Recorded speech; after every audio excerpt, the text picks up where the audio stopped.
Hey.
खाली लोग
যারা থাকে না তারাই পারবে, যারা থাকবে তারা পারবে। দুনিয়া দেখি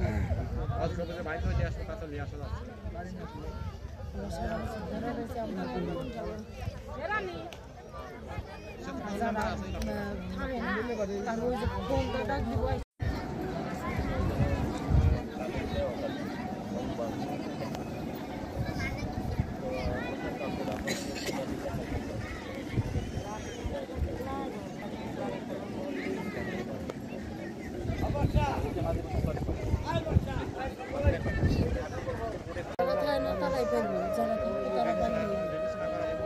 দুনিয়া দেখি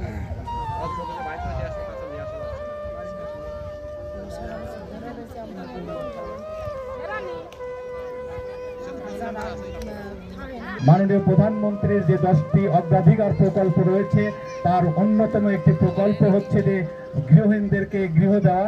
সেই গৃহহীন মানুষগুলি এখানে বসবাস করে।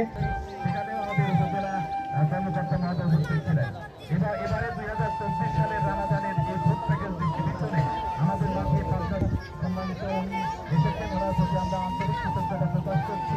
ওনার অবগতি জানাই যে এই 82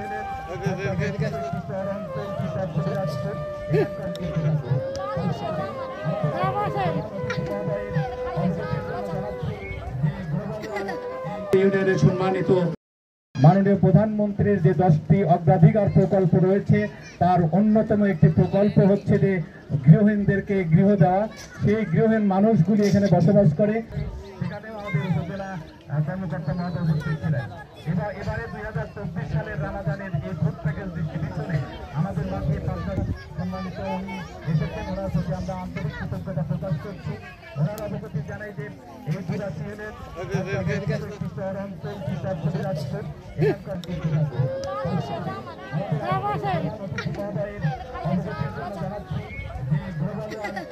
ইউনিয়নের সম্মানিত মেম্বার এবং চেয়ারম্যানের প্রতিনিধি জনাব আব্দুর রাজ্জাক অর্গানাইজেশন এবং পাবনার কৃতি সন্তান এবং বিগত 3 বছর ধরে যিনি বাংলাদেশের প্রত্যন্ত অঞ্চলে বিশেষ করে দুর্গম জেলাগুলিতে অসহায় মানুষের পাশে দাঁড়ান।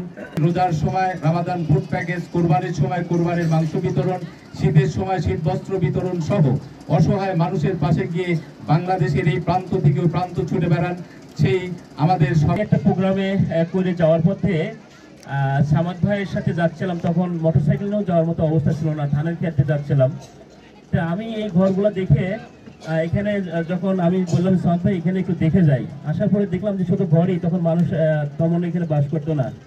তখন আমি সামাদকে বলতেছিলাম, সামাদ ভাই সারা দেশেই কাজ করি, এখানে যারা বাস করছে রাস্তাঘাট না থাকার কারণে এরা ইনকাম সোর্সের ব্যবস্থা করতে পারতেছে না, এখানে কিছু একটা কাজ করার দরকার।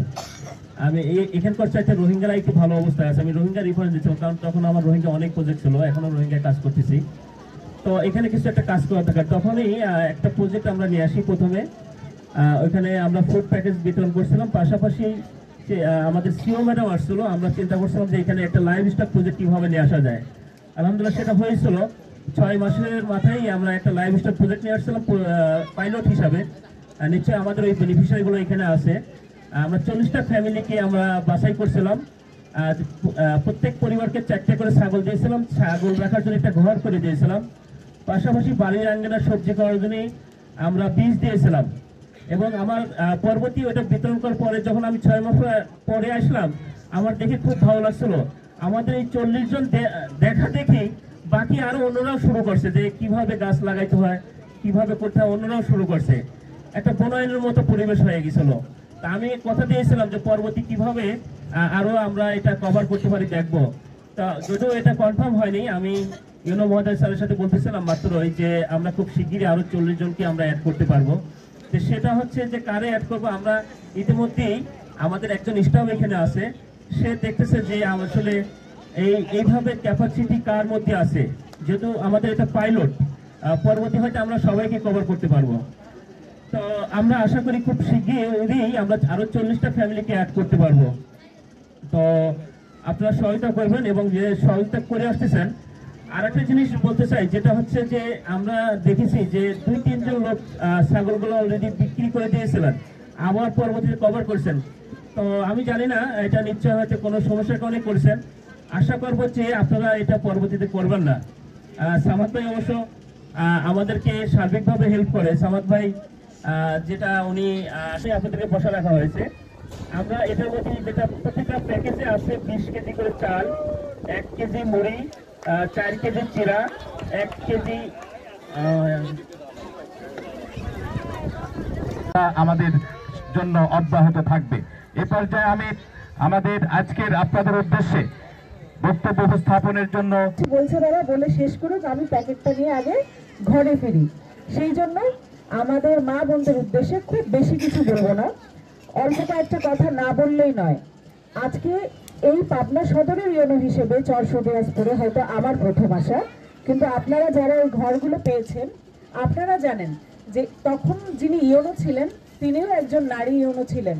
আর বঙ্গবন্ধু শেখ মুজিবুর রহমানের 100তম জন্মশত বার্ষিকী উপলক্ষে ঠিক করলেন যে আমার দেশে, সারা দেশে, শুধু এই পাবনা সদরের চর সুদিনাজপুরে না, সারা বাংলাদেশে গ্রামে গ্রামে একটা পরিবারও যেন ভূমিহীন না থাকে, ঘরহীন না থাকে। অনেকে রেলে থাকে, রাস্তায় থাকে, ভিক্ষা করে, কোনো এরকম পরিবার থাকা যাবে না। তিনি আমাদের সরকারি কর্মচারীদের হুকুম দিলেন যে খাস জমি খুঁজে বের করো, সেখানে আমি টাকা বরাদ্দ দিচ্ছি, তোমরা সেখানে দরিদ্রদের জন্য তাদের লিস্ট করো, করে ঘর বানিয়ে দাও। সেজন্যই কিন্তু আমরা তার নির্দেশে আপনাদের মতো যারা অসহায় মানুষ যাদের ঘর ছিল না, যাদের পাকা ঘর তো দূরের কথা, টিনের ঘর করারও সামর্থ্য ছিল না, তাদেরকে মাননীয় প্রধানমন্ত্রী শেখ হাসিনার নির্দেশে এই ঘরগুলো করে দিয়েছি। এবং সেখানে আপনারা সুখে শান্তিতে বসবাস করছেন। মানুষের সারা জীবনের স্বপ্ন থাকে টাকা পয়সা জমা করে কি করবে, পাকা বাড়ি করবে। বিদেশে ছেলে মেয়ে পাঠান কি করে, টাকা পয়সা জমায় আগে কি করে, গরু কিনে, ছাগল কিনে, কোনো ব্যবসা করে না, আগে বাড়ি। তার মানে বাঙালির স্বপ্ন হচ্ছে নিজের একটা সুন্দর বাড়ি। এই জন্য বিদেশ যাক, ব্যবসা করুক, চাকরি করুক, ভিক্ষা করুক, সে টাকা জমায় একটা বাড়ির জন্য। আপনি হঠাৎ করে একদিন জেনে গেলেন যে আপনি এরকম 2 রুমের একটা পাকা বাড়ির মালিক। কোনো পরিশ্রম করা লাগলো না, একটা পয়সা খরচ করা লাগলো না, কিচ্ছু না, মালিক। শুধু আপনার কাছে আমাদের একটাই চাওয়া, সরকার এই যে আপনাকে জমি সহ ঘরের মালিক করেছে, যার কারণে এতগুলো মানুষের ঠাঁই হয়েছে, যার কারণে সরকারের পাশাপাশি আমাদের আন্তর্জাতিক অর্থায়ন যেই সব এনজিওর আছে তাদের মতো একটা এনজিও আপনাদের দিকে নজর পড়েছে এবং আপনাদেরকে এই যে ঈদে সুন্দর উপহার দিচ্ছে, সেই ঘরটা কিন্তু নিজের মনে করতে হবে, তালা মেরে রেখে যাওয়া যাবে না। দেখেন আজকে কিছু মানুষ এই উপহারটা পাননি। কেন পাননি? কারণ আপনারা ঘরে থাকেন না। অবশ্যই আপনারা ঘরে থাকবেন, কারণ আপনারা প্রত্যেকেই ঘরটা প্রয়োজন। যার প্রয়োজন নেই তার প্রতি অনুরোধ, তিনি আমাদেরকে জানাবেন একটু যে আমার আর ঘরটা প্রয়োজন নয়। আপনার মতো অনেক দরিদ্র মানুষ আছে যার এই ঘরটা প্রয়োজন। আমরা প্রয়োজনে আপনার নামটা বাদ দিয়ে তাকে ঘরটা দিয়ে দেব। তবু এই কষ্ট করে তৈরি করা প্রায় 3 লাখ টাকা মূল্যের ঘর এভাবে ফেলে রাখবেন না। এই ঘরে থাকলে আপনি যেমন বিভিন্ন সময় বিভিন্ন এনজিও কর্তৃক সুন্দর উপহার পাবেন, তেমনি সরকারিও যত সুযোগ সুবিধা, কম্বল বলেন, অন্যান্য খাদ্য সামগ্রী বরাদ্দ বলেন, এরপরে আপনাদের কি আছে, অতি দারিদ্র্যের জন্য কর্মসূচি। সরকার কিন্তু একেবারে গ্রামে থাকা মানুষদের নিয়ে বেশি চিন্তা করে, যার কারণে অতি দরিদ্রদের জন্য 40 দিনের কর্মসূচির ব্যবস্থা করেছে। নারীদের জন্য আমাদের মাননীয় প্রধানমন্ত্রী বেশি চিন্তা করেন, যার কারণে তিনি বিধবা ভাতা, বয়স্ক ভাতা, স্বামী পরিত্যক্ত ভাতা, গর্ভবতী দরিদ্র মায়েদের জন্য 2 বছর ধরে ভাতা, এরপরে দরিদ্র মহিলাদের জন্য 30 কেজি করে 2 বছর ধরে চাল, এরকম অসংখ্য গ্রামীণ সামাজিক উন্নয়নের জন্য সামাজিক বেষ্টনের আওতায় অসংখ্য গ্রামের মহিলাদেরকে বিভিন্ন সুযোগ সুবিধা দেওয়া হচ্ছে। এই ঘরে থাকলে আপনারা অগ্রাধিকার ভিত্তিতে সেই সুযোগ সুবিধাগুলো পাবেন। তাই আপনাদের প্রতি অনুরোধ, আমরা যে সুযোগগুলো দিচ্ছি সেগুলো ভালো করে নেয়ার জন্য প্রস্তুত হতে হবে। মনে রাখবেন, আপনি নিজে যদি না চান আপনাকে কেউ দিবে না। একটা পাত্রের তলায় যদি ছিদ্র থাকে, তাতে যতই পানি ঢালা হোক পানি কিন্তু থাকবে না। তেমনি আপনি যদি মনে করেন এই ঘর সরকার দিছে, দেখবেও সরকার, ঠিকও করবে সরকার, আমার কোনো দায় নাই, নো, ঘরটা আপনাকে সরকার লিখে দিয়ে দিয়েছে জমি সহ, আর সরকারের কোনো অধিকার নাই। এই ঘরের মালিক আপনি, এই ঘরের মালিক আপনার পর আপনার সন্তান। শুধুমাত্র এটা হস্তান্তর করা যাবে না, বিক্রি করা যাবে না, করলে অন্যায় হবে। সারা জীবন ভোগ দখল করবেন, ব্যবহার করবেন। আর্থিক উন্নয়নের জন্য দেখেন ইউনিয়ন পরিষদ থেকে একটা ট্রেনিং সেন্টার করে দিয়েছে। আপনাদের কিছুদিন আগে যুব উন্নয়নের পক্ষ থেকে সেলাই প্রশিক্ষণ দেওয়া হয়েছে। ঈদের সময় ইউনো যারা থাকেন তারা জেলা প্রশাসক স্যারের নেতৃত্বে আপনাদেরকে এসে কোরবানির মাংস বিতরণ করেন। আমাদের গ্লোবাল ওয়ান এনজিও এসে আপনাদের কি সুন্দর খাবারের প্যাকেজ দিয়েছে, যেটা দেখেই মনটা ভরে যাচ্ছে যে কত আইটেম এখানে আছে। তো এরকম সুযোগ সুবিধা আমরা দিব, কিন্তু আপনারা সেগুলোকে নিয়ে কাজে লাগাবেন। কারণ আপনি নিজে একজন মা। আরেকটা ছোট্ট উদাহরণ দেই, মা হিসাবে আপনিও কিন্তু তখনই আপনার বাচ্চাকে দুধ খেতে দেন যখন বাচ্চা কান্না করে। তার আগ পর্যন্ত দেন? আপনি জানেন আপনার বাচ্চার কখন ক্ষুধা লাগে, তাও কাজ করতেই থাকেন। বাচ্চা যখন কাঁদবে তখন দৌড় দিয়ে যায় বাচ্চাকে খেতে দেন। সেরকম আপনি যদি আপনার জীবনের উন্নয়ন চান, সরকারি বেসরকারি এনজিও সকলে আমরা মিলে আপনার উন্নয়নের জন্য দুহাত বাড়িয়ে রেখেছি, কিন্তু চেষ্টা থাকতে হবে। আপনি চেষ্টা করেন, বাচ্চাদেরকে পড়াশোনা করান, মেয়েদেরকে বাল্য বিয়ে দিবেন না। ছেলে যারা আছেন তাদেরকে অনুরোধ করব, ছোট বাচ্চাদের সামনে, মায়েদের সামনে ধূমপান করবেন না। প্রকাশ্যে ধূমপান করা অপরাধ, এটা গোপনে লুকিয়ে করবেন। এখানে অনেক ঘরবাড়ি আছে, কেউ মাদকের সাথে জুয়ার সাথে যুক্ত হবেন না। যুক্ত হলে আমরা তার বিরুদ্ধে ব্যবস্থা নিব এবং তার ঘরও বাতিল হবে। আরেকটা মজার কথা, এই রোদে বসে থাকা আমাদের মা বোনেরা শুনলে খুব খুশি হবে। কি সেই কথা? মাননীয় প্রধানমন্ত্রী শেখ হাসিনা বলেছেন এই ঘর দেয়া হয়েছে স্বামী স্ত্রী দুজনের নামে লিখে। যদি স্বামী স্ত্রী গন্ডগোল লাগে, স্বামীর নাম বাদ, ঘরের মালিক হবে স্ত্রী। অতএব আপনার স্বামীরা যেন গন্ডগোল না করে আপনাদের সাথে। আরেক বিয়ে করে আনলে তাকে ঘর থেকে বের করে দিবেন, সে যেখানে পারে যাক যা, ঘরের মালিক আপনি। স্বামী আপনার সাথে গন্ডগোল লাগলে খালি ইওনো অফিসে ফোন দিবেন। নাম্বারটা কি? 333। এই নাম্বারে ফোন দিতে টাকাও লাগে না। ফোন দিয়ে বলবেন যে আমার সাথে এরকম করতেছে, তারপরে ব্যবস্থা আমরা নিব। তো সুতরাং ঘরের মূল অধিকারও আপনাদের উপরই মাননীয় প্রধানমন্ত্রী দিয়েছে। আজকে কিন্তু এইখানে সবাই নারীদের অধিকার দেয়। এইখানে কিন্তু আপনার পরিবারের পুরুষটাকে বসায় রাখতে পারত গ্লোবাল এনজিও, তা না রেখে আপনাদের মূল্য দেওয়ার জন্য, আপনাদের অগ্রাধিকার দেওয়ার জন্য নারীদেরকে বসিয়ে রেখেছে যে তাদের হাতে দিব।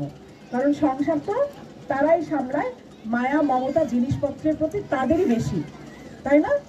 এই জন্য আপনাদের হাতেই ছাগল তুলে দেওয়া হয়, আপনাদের হাতেই মুরগি তুলে দেওয়া হয়, খাবারগুলোও দেওয়া হয়। তো এই সুন্দর সুন্দর খাবার উপহার নিয়ে আপনারা আপনাদের জীবন মান উন্নয়ন হোক, এখান থেকে অনুপ্রেরণা নিয়ে আপনারা আর্থিকভাবে সফল হন। কোনো মহিলা নিজেকে দুর্বল ভাববেন না। আমি একজন মহিলা হয়েও কিন্তু আজকের অনুষ্ঠানের প্রধান অতিথি হতে পেরেছি। তেমনি আপনারাও এই পাড়ায় একটা সমিতি করবেন, করে নিজেরা আয় ইনকামের জন্য কিভাবে কাজ করা যায়, মুরগি পেলে হোক, ছাগল পেলে হোক, সেলাই করে হোক, ধান চাষ করে হোক, সে ব্যবস্থা করবেন। আশেপাশে খাস পুকুর থাকলে আমাদের সাথে যোগাযোগ করবেন। আপনাদেরকে আমরা মাছ চাষের জন্য খাস পুকুর ও ডিসি স্যারকে বলে বন্দোবস্ত দেওয়ার ব্যবস্থা করব। যেভাবেই হোক আপনার জীবনের উন্নয়ন হোক, এটাই আমাদের প্রত্যাশা। পরিশেষে এই গ্লোবাল ওয়ান এনজিওর সাথে সম্পৃক্ত সকলকে ধন্যবাদ জানাচ্ছি এত চমৎকার একটি আয়োজন করবার জন্য।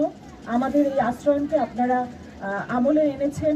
সরকারের এই বড় একটা প্রজেক্টে এনজিওর পক্ষ থেকে যে সহযোগিতা করছেন, এই জন্য সরকারের পক্ষ থেকে এবং আমার সামনে বসে থাকা মা বোনদের পক্ষ থেকে আপনাদেরকে ধন্যবাদ এবং কৃতজ্ঞতা।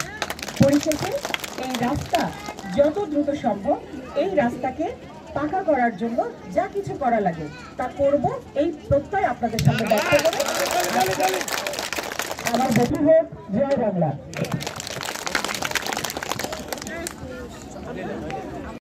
ওটা কয়েকদিন পর পুড়ে যাবে, কিন্তু যদি রাস্তা করে দেন তাহলে আমরা ভালোভাবে আসা যাওয়া করতে পারবো।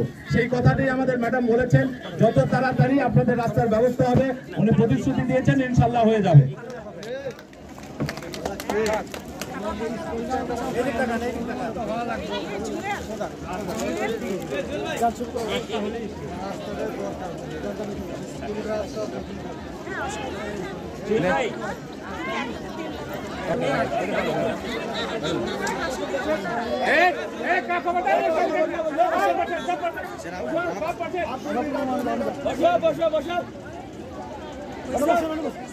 ভিতরে ভলেন্টিয়ার জানতো উঠে যেন না পারে। আরেকজন কি আসেন, গ্লোবালের এক্স ব্যানারটা দেন, সাইডে দেন, কুইক মনো এক্স ব্যানার, গ্লোবালের এক্স ব্যানার পাশে দেন। স্যার একটু ওই ব্যানারটা দিয়ে দিন, একটু এক্স ব্যানারটা দিন এই ম্যাডামের পাশে, ওই সাইডে। ধরবে একটু হাতে ধরবে। হ্যাঁ হ্যাঁ, একটু আগে একটু দেন। জি স্যার, এই ব্যানারটা একটু নেন। হ্যাঁ একটু ওঠেন, ওঠেন চাচি, ওঠেন। হ্যাঁ লোকরা বামে লান, বামে লান, বামে লান। আরে বাবা ডাইমে লান। হ্যাঁ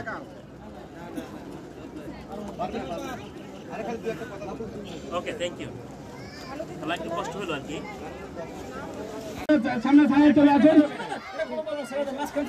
এই মাঝখানে পিলিয়ে পেলে এক মিনিট বলে বল বাদ, মাঝখানে একটা।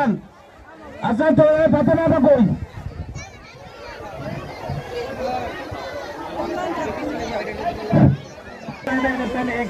এই লাইনটা লাগবে, একটা লাইন।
করতে হারায় না